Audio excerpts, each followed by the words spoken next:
teraz vám ukážeme lovca hradov. Lukáš Maleček sa počas covidu rozhodol, že začne navštevovať hrady a zámky na Slovensku. Po pár mesiacoch mu bolo málo a začal objavovať pamätihodnosti aj za hranicami. Doteraz navštívil 7 krajín.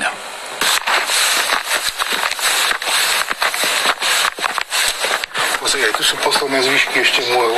Keď sa pozrieš aj tu, aj tam za nami. Nachádzame sa na hrade Vršatec, ktorý je vlastne jeden z tých vyššie položených. Lovec hradov, takto si hovorí Lukáš Maleček, ktorý pochodil stovky historických pamiatok nielen u nás, ale aj v zahraničí. Zrovna včera sme navštívili 419.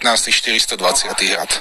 To beriem tak vo všeobecnosti v 7 krajinách. Prvým hradom, ktorého brány prekročil, bol hrad Matúša Čáka Trenčianskeho, týčiaci sa nad jeho rodným Trenčínom. Neskôr navštívil všetky hrady a zámky na Považí. Svojmu koničku sa začal naplno venovať počas covidu. Čo ma fascinuje, no samozrejme tie výhľady, to je vždy to najkrajšie na tom. Ja mám napríklad rád veľmi, volá sa to, že také skalné hrady, alebo jaskinné, takže to sú veľmi zaujímavé stavby, ktoré mňa veľmi fascinujú. Hrady a zámky najradšej objavuje sám alebo so svojou rodinou, ideálne mimo turistickú sezónu. Chce mať totiž kľud. Ja sa snažím navštevovať aj také, ja to mám zaniknuté hrady alebo hradiska. Áno, chodím rád so synom. Niekedy sa unavíme, ale stojí to za to. Často sa dostane na miesta, kde ľudská noha nevkročila celé roky. Trochu adrenalín to je, lebo tie zrúcaniny sú naozaj nezabezpečené a tie múry môžu kedykoľvek padnúť napríklad. Svoje zážitky a skúsenosti si nenecháva pre seba.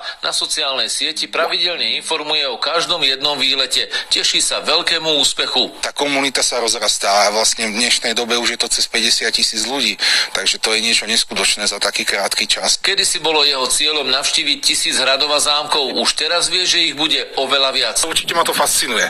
Fascinuje ma, ako žili, človek si to tak predstavuje, že asi jednoduché to nebolo na tých hradoch žiť, existovať. Pavol Čertík, televízia Joj. Áno, tak niekto loví hrady, niekto hady a Lenku zaujíma šport. Ahoj.